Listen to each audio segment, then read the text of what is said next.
نشكرك ولا نكفرك ونخلع ونترك ما يفجرك. اللهم إياك نعبد ولك نصلي ونسجد وإليك نسعى ونحفد. نرجو رحمتك ونخشى عذابك إن عذابك الجد بالكفار ملحق. رب هب لي من الصالحين رب هب لي من لدنك ذرية طيبة إنك سميع الدعاء. رب هب لي حكما والحقني بالصالحين. رب اجعلني مقيم الصلاة ومن ذريتي ربنا وتقبل دعاء. ربنا هب لنا من أزواجنا وذرياتنا قرة أعين واجعلنا للمتقين إماما. اللهم اجعل ولدي من أهل القرآن. اللهم اجعل ولدي من أهل العبادة. اللهم اجعل ولدي من الصالحين. اللهم اجعل ولدي من أهل الطاعة. ربنا آتنا في الدنيا حسنة وفي الآخرة حسنة وقنا عذاب النار. وصل اللهم وسلم وبارك على نبينا محمد وعلى آله وصحبه أجمعين والحمد لله رب العالمين.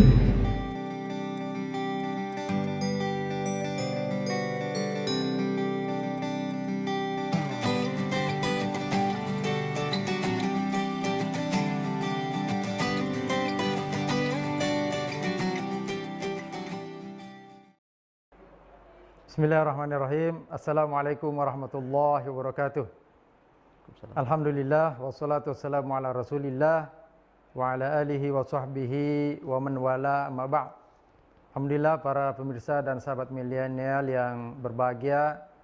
Pada malam hari ini kita jumpa lagi dalam acara Bincang Bareng Generasi Milenial. Dan tema kita pada kali ini insyaallah cukup menarik, yaitu indahnya menjadi ayah milenial. Dan kita telah mendatangkan narasumber yang sebelumnya juga sudah hadir membawakan tema yang berbeda, yaitu Al-Akh Muhammad Yusri Ramadan Al-Zami bin Hasan Rafidi. Assalamualaikum warahmatullahi wabarakatuh. Assalamualaikum warahmatullahi wabarakatuh. Gimana kabarnya Mas? Baik, alhamdulillah. Ya. Ya alhamdulillah, beliau ini baru saja dikaruniai seorang putra sekitar 2 pekan yang lalu. Makanya tema kita adalah indahnya menjadi ayah milenial, ayah di usia muda. Karena umurnya masih milenial ya. Berapa umurnya sekarang? 22 tahun. 22 tahun, berarti nikah 21 tahun ya? Nikah 21 tahun. Ya baik, apa motivasinya untuk nikah lebih cepat ya? Baik. Di usia yang masih sangat belia. Kalau umumnya pemuda itu ya umur-umur 25 lah begitu.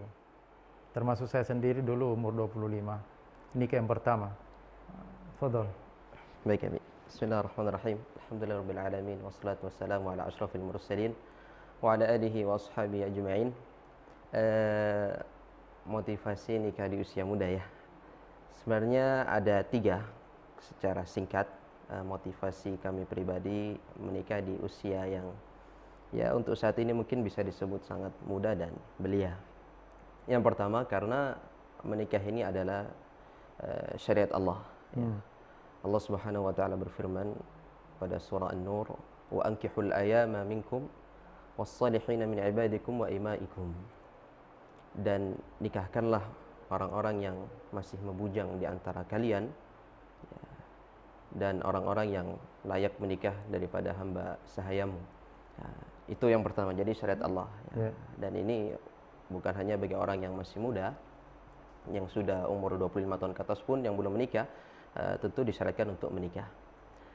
Kemudian dalam ayat lain juga disebutkan pada suratul A'raf contohnya, huwallazi khalaqakum min nafsin wahidah wa ja'ala minha zawjaha liyaskuna ilaiha. Situ ada kalimat liyaskuna ilaiha ya. Jadi Allah SWT menjadikan kalian dari jiwa yang satu dan daripadanya menjadikan pasangannya liyaskuna ilaiha, agar ia merasa senang dengannya. Jadi Masya Allah syariat di sini luar biasa, agar merasa senang dengannya. Itu yang pertama. Berarti sebelum ada pasangan yang sah secara syar'i belum bisa merasakan kesenangan dan ketenangannya. Belum merasakan itu. Ya, merasakan kesenangan belum ada itu. Ya, yang ada adalah kegalauan dan penasaran. Iya, penasaran. Ya, betul. Yang kedua, bahwa menikah itu sunnah para rasul. Ya. Jadi Allah SWT berfirman pada surah Ar-Ra'd, "Wa laqad arsalna min qablika rusulan wa ja'alna lahum azwajan wa dzurriyyah." Dan sungguh kami telah mengutus sebelum kamu Muhammad rasul-rasul dan menjadikan bagi mereka istri-istri dan keturunan. Ya, sunnah para rasul dikuatkan lagi oleh Nabi SAW pada hadisnya, "Arba'un min sunanil mursalin, at-ta'attur wan nikah was siwak wal haya," atau kama qala alaihi salatu wassalam. Ada 4 sunnah para rasul. Yang pertama memakai wangian, kemudian nikah, ada kalimat nikah di situ. Kemudian apa tadi? Wal haya, ya malu, kemudian siwak, ya siwak. Jadi ini sunnah para rasul yang berarti kita di saat menjalankan itu berarti kita sudah menjalankan sunnah para rasul. Ya, kalau dorongan dari diri sendiri, kalau dari sisi syar'i itu kan memang jelas itu adalah merupakan perintah, maka dengan demikian itu merupakan sebuah ibadah, ya. Tapi sebagai sebuah kebutuhan, ya seperti apa di usia 21 tahun itu sudah terpanggil untuk nikah. Sementara kita tahu bahwa nikah itu kan banyak konsekuensinya. Betul, betul. Ya, memikirkan bagaimana maisha keluarga, istri, kemudian anak. Di usia masih muda juga tentu kalau kita mau belajar itu juga menjadi pertimbangan tersendiri. Ya, meskipun saya sendiri juga nikah pada saat masih kuliah gitu. Ya.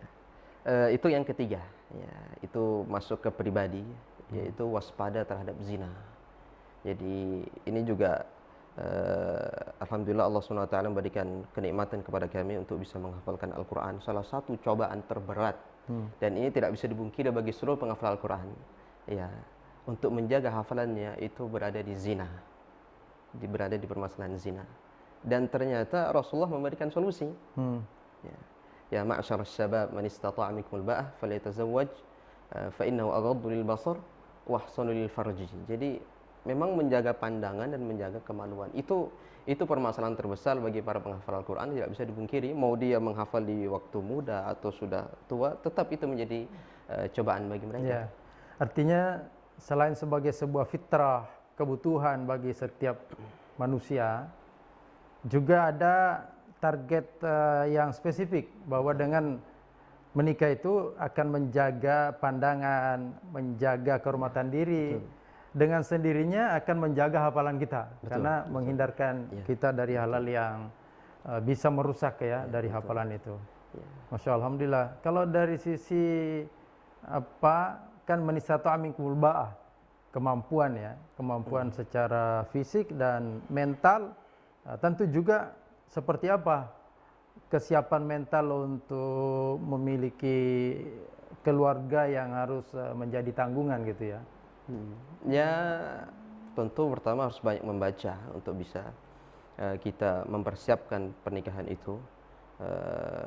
Bagaimana nanti setelah kita menikah pasti ada persoalan-persoalan baru yang harus kita hadapi. Itu harus banyak membaca. Jadi tidak ujuk-ujuk kita karena mungkin melihat tren anak muda sekarang menikah muda, kemudian kita menikah tidak. Jadi kita harus banyak membaca juga, melihat bagaimana nanti syariat dalam pernikahan itu. Kemudian juga kesiapan di mental, bagaimana nanti ekonomi setelah menikah. Itu ya mungkin kita merasa pemuda sekarang kita tidak punya uang. Nah, kita bagaimana nanti kalau sudah menikah ekonominya, mau dibawa kemana istri kita. Sebenarnya Allah sudah menjamin dalam Al-Quran, lanjutan ayat yang tadi, iyakunu fuqara yughnihimullah min fadlih.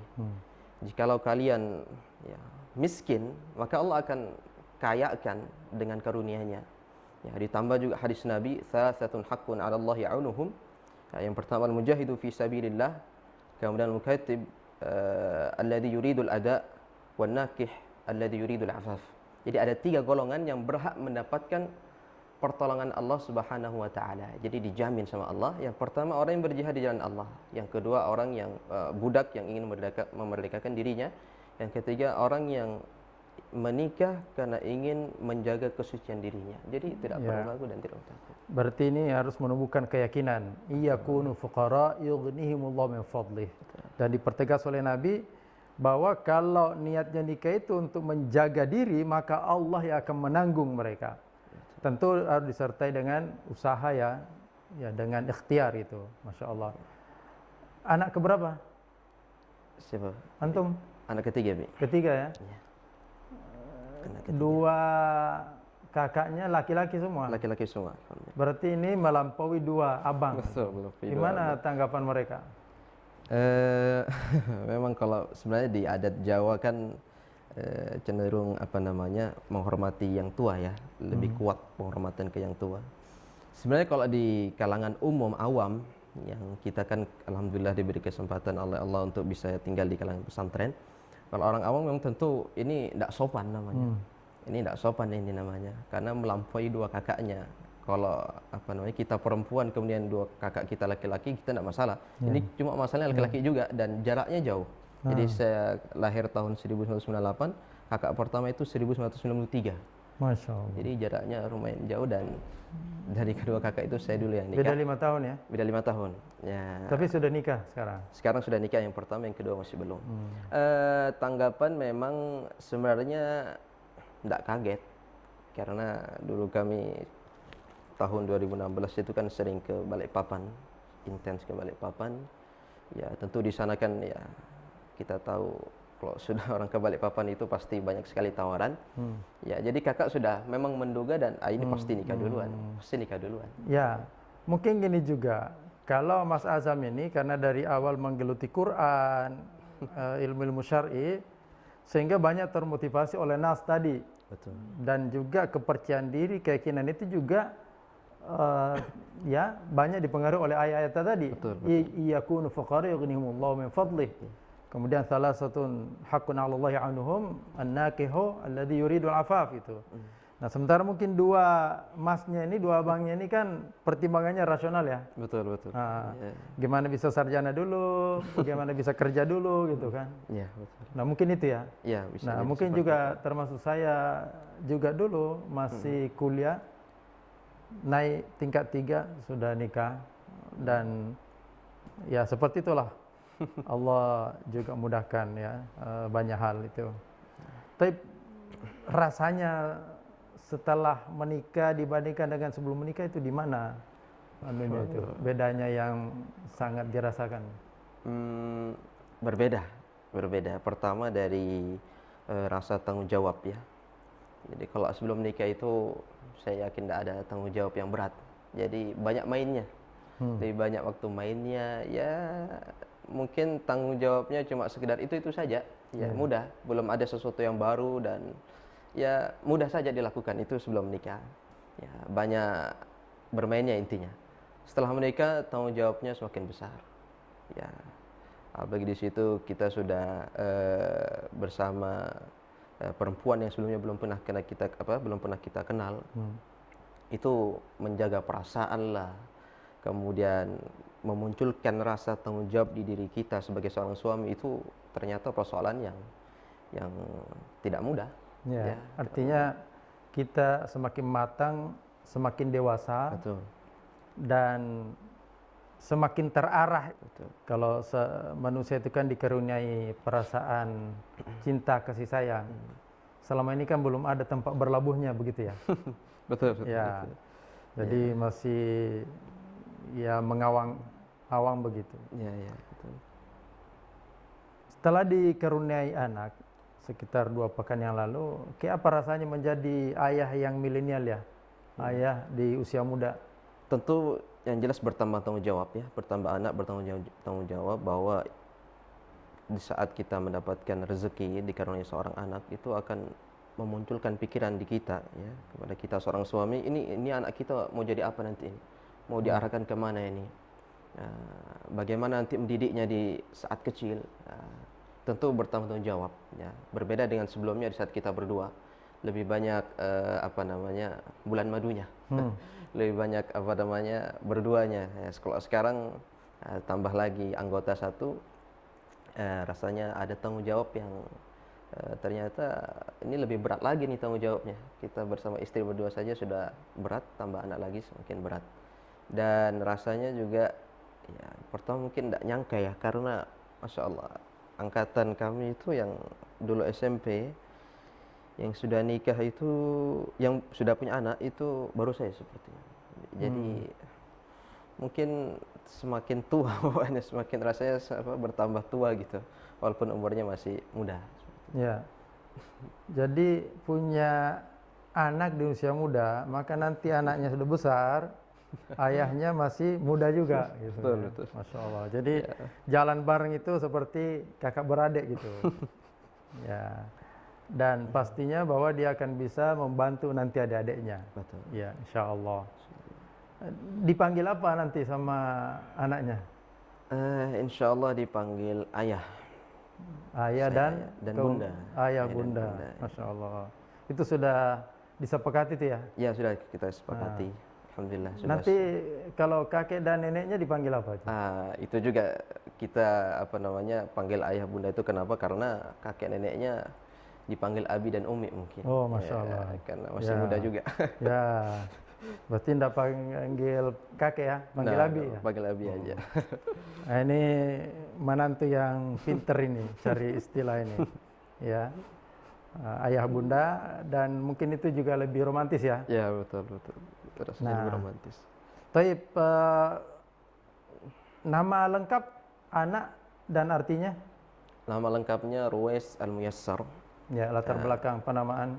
Ruwais itu kami ambil dari beliau. Ruwais itu nama salah seorang ulama qiraat Al-Quran, seorang perawi dari Imam Ya'qub Al-Hadrami namanya. Salah satu bacaan dalam qiraat Asyarah. Itu Ruwais itu. Contoh bacaannya yang masyhur. Ini kan qiraat mutawatir, meskipun tidak umum dibaca di masyarakat, mungkin bisa dicontohkan sedikit bacaan Ruwais.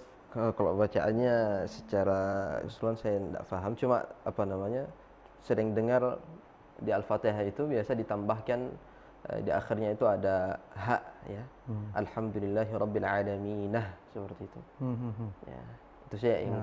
Ya. Kalau yang lainnya masih belum. Biasanya qiraat-qiraat yang seperti ini memang digunakan di negara-negara tertentu yang familiar dengan qiraat itu. Kalau di Indonesia ya termasuk di Saudi sendiri jarang ya. Tapi di negara-negara Muslim lainnya, misalnya di Afrika gitu, atau di Maroko ada qiraat-qiraat yang berbeda dengan yang biasa kita dengar. Kalau tidak salah di Aljazair yang masyhur dengan bacaan ini. Aljazair ya? Ya, Aljazair, Afrika. Ya, Al-Muyassar artinya yang dimudahkan ya? Betul, yang dimudahkan. Ini tentu doa ya. Jadi Ruwais ini diberikan oleh bapaknya, kalau Al-Muyassar diberikan oleh kakeknya. Jadi dipadukan dua. Itu adalah merupakan doa Ruwais dengan harapan kelak menjadi ulama Quran, pejuang Quran, bukan saja memahami, mendalami, tapi mengamalkan, mendakwakan dan memperjuangkannya. Kemudian Al-Muyassar yang dimudahkan. Semoga kelak semua urusan-urusannya, baik urusan pribadi, keluarga, masyarakat, umat, agama khususnya, semuanya mendapatkan kemudahan dari Allah Subhanahu wa taala. Baik, terakhir pesan-pesan untuk sahabat milenial gitu. Apakah dalam bentuk motivasi ataukah menumbuhkan kepercayaan diri untuk segera menyiapkan diri ya, menunaikan perintah Allah dan sunnah Rasulullah SAW. Baik, kami mengutip apa yang disabdakan oleh Rasulullah SAW. Rasulullah bersabda, "Lam nara lil mutahabbaini mithlun nikah." Kata Rasul, kami belum pernah melihat dua orang yang saling mencintai seperti halnya dalam pernikahan. Jadi nasihat bagi mungkin yang belum menikah dan dia sudah mampu, sudah siap mungkin dari sisi ekonomi dan umur yang sudah semakin tua. Jadi harus dicoba itu yang namanya menikah, karena memang belum pernah itu, kata Rasulullah SAW, ya, dua orang yang saling mencintai, ya, belum pernah melihat dua orang yang saling mencintai melebihi pernikahan. Ya, itu mungkin nasihatnya. Ya, semoga kita semua yang belum menikah bisa dikaruniakan oleh Allah SWT untuk bisa menikah. Alhamdulillah, tabarakallah. Baik para pemirsa dan sahabat-sahabat milenial, jadi syariat Islam itu selalu sejalan dengan fitrah manusia. Allah telah mengkaruniakan pada jiwa setiap insan kecintaan terhadap lawan jenis, maka Allah fasilitasi dalam pernikahan. Hubus syahwati minan nisa wal banin, juga kepada anak keturunan Allah juga fasilitasi dengan cara yang syar'i. Dan benar-benar kalau rumah tangga ini dibangun atas dasar iman yang melahirkan cinta dan kasih sayang karena Allah SWT, maka itulah sesungguhnya kenikmatan dan kebahagiaan yang sungguh sangat mahal di dunia ini dan menjadi asbab untuk kita menikmati kebahagiaan yang hakiki, yang abadi di akhirat kelak insyaallah. Terima kasih Mas atas kesempatannya untuk menjadi narasumber yang kedua.